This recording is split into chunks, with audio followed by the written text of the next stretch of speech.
Hello everyone, we're just going to go over a paper 3 Edexcel question today. We're going to answer a 25 marker, so just so you can get an idea of how I would answer the question. This is going to be from Edexcel June 2023. It is 2D here, so evaluate the microeconomic and macroeconomic effects of falling house prices. And basically the idea here is just I'm going to give you an idea of how I would answer this question, and then that can give you kind of a point of reference for answering this question yourself. You can get an idea what a structured answer would look like. Okay, so normally with these I'm going to do two major sections. One of them is going to be like a microeconomics topic, one will be a macroeconomics topic, just to make sure I'm covering both of these. And then we're going to cover, in this case, probably a major micro effect and a major macro effect, and analyze it fully, provide an evaluation for each individually, and at the end we do a conclusion. So with topic A, what I picked for microeconomics is talking about how falling house prices will lead to reduced family wealth and reduced spending, and the sort of microeconomic effects of that. And then with topic B, we're going to look at negative wealth effects, the effect on aggregate demand, and how this will affect the economy overall. Okay, so for topic A, I've just put like producer surplus as a definition. In terms of the application, I'm just pulling from the extracts, the information here about the mortgage rates increasing on fixed mortgages and the prediction about there being this big fall in housing prices. There's not really a ton of helpful information about the extracts here, so those are like the main useful or relevant points. So those are what I've included. In terms of analysis, it's that for homeowners, like bringing down the value of someone's home is going to reduce their wealth, because for most homeowners, the house ownership is a significant percentage of their overall wealth. This then has negative wealth effects, which means that consumers are going to spend less because of a perception of their own wealth and financial position, even if their income, expenses all stay the same, savings all stay the same. People are going to spend less on less essential goods, even though their short-term economic reality hasn't changed, just because they feel poorer as a result of their house prices going down, which means then that you have decreased demand in the economy for those kind of non-necessity goods, which in turn means that for individual businesses you have reduced demand. It's going to hit the profit margins of businesses. It might force them to produce at a level that is less than optimal in terms of economies of scale, because demand has fallen. So it might squeeze their profit margins on both ends, right? Because it increases the cost of producing goods per unit, increases their marginal variable costs, but it also is going to reduce the amount of revenue that they're able to bring in. Okay, and then we can talk about another aspect of this is decreasing house prices will affect the loan market a little bit, right? Because you're looking at some people using their houses as collateral as a way to be able to get loans, right? It's an indication of your wealth and your value, so maybe your ability to borrow is decreased. That might be another reason why spending would decrease. You could further analyze how this then affects businesses, the kind of decisions they make. If you want to take the analysis chain further, I don't think you really have to. I think you can develop this analysis reasonably well. You are going to show, so this is what I'm showing here. We'd be falling in this case from demand 2 to demand 1, which is going to reduce our producer surplus, which might then reduce the kind of investment that businesses are able to provide, because their profit margins decrease. They just have less income as a result of that falling demand. The evaluation here, we could talk about questions about why maybe this doesn't result in big changes to consumer spending.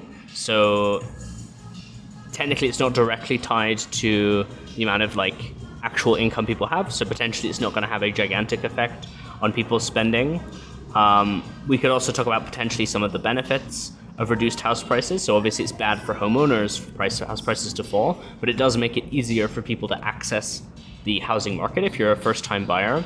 And the falling house prices are going to improve probably housing affordability. So even though the rental market and the market for buying homes are separate markets, they're still reliant upon the housing supply in the market. They're still tied to housing. So in theory, reducing the price for houses could also reduce the cost of renting, which might be beneficial to the economy, might benefit another set of people's financial situation might improve their spending, even if it's hurting the spending of homeowners.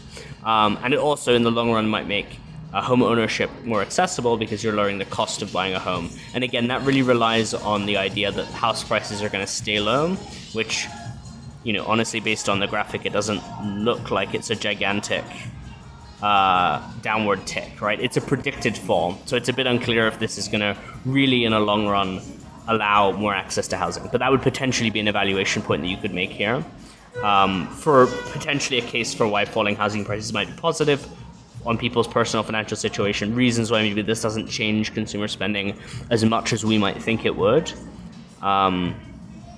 In terms of topic B, we're talking about the effects on the wider economy. Now, if we've just done this big point establishing reduced consumer spending, we can talk in our macroeconomics point about how aggregate demand is likely to fall because consumer spending will fall. There's not a ton of additional analysis for why that happens beyond what we did in micro. So I would probably also want other explanations for why aggregate demand might fall. So someone's having fun. So what I've put here, for example, is that a lot of housing is held by banks, right? So this is likely to hurt the financial sector because banks are basically holding your mortgage. If you buy a home and you've taken a loan out from a bank, the mortgage for that like home that you've purchased is being owned by the banks. So it potentially does hit the balance sheets of banks pretty hard if house prices fall because the value of those mortgages falls. This is what happened, right, in the 2008 financial crisis.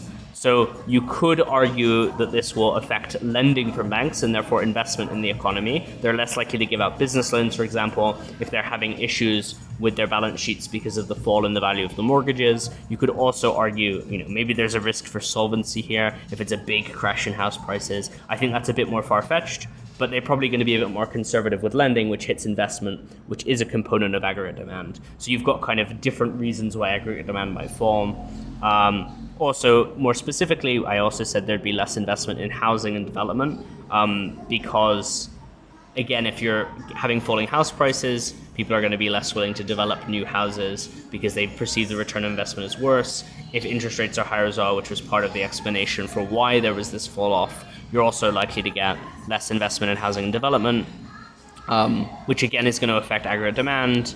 All of this potentially could have a widespread negative effect in the economy. There is the risk of triggering some kind of recession if all of these components fall. Certainly, we would expect it to result in a negative output gap, right? We're going to have a leftward shift in aggregate demand. That is going to lead to us being below the long-run aggregate supply, so our economy is performing below capacity. That would be the macroeconomic analysis. In terms of the evaluation, the overall effect of negative and positive wealth effects is going to depend on the marginal propensity to consume. So this is how much a change in your financial situation actually leads you to changing consumption patterns versus just saving your money. So if you're in a situation where already people are very hesitant to consume, maybe because there are other things that are suffering in the economy, it's possible then that the change in wealth isn't really changing people's consumption patterns. You have a low marginal propensity to consume, and therefore this maybe doesn't have a massive effect on the economy. But we could also talk about other policies or interventions that could take place. This is obviously just one aspect of overall consumption patterns, overall aggregate demand in the economy. If you have an increase in government spending, or if you have a response from central banks, maybe lowering interest rates, that could have a counterbalancing effect. Maybe you don't get this big change in aggregate demand. So those are reasons why maybe this isn't going to have as much of an effect as we think it would. Then in terms of a conclusion, again, it's not really a question of whether the micro or macroeconomic effects are more powerful, right, because they're all kind of related to each other. I think it's a question of how severe the negative effects of falling house prices are likely to be on the economy. And I think you could make the argument with other economic conditions being reasonably good, meaning, there's not necessarily an economic context where you're likely to have a massive recession. Falling house prices don't necessarily alone create big economic problems, especially if it's a short-term change in house prices versus something that stabilizes for the long run. Obviously, that's going to be very hard for people, but it's not necessarily going to upend the economy, right? So you're kind of taking the side of some of the evaluation points here, that maybe this isn't as big of an effect overall as we think it would be. That would be sort of what I would expect to happen in the conclusions for these, because it's split micro-macro, not sort of two different policies. The evaluation is more a question of how severe is this effect on the economy. Anyway, I hope that was helpful. It would be good to hear how you guys would answer this question in the comments.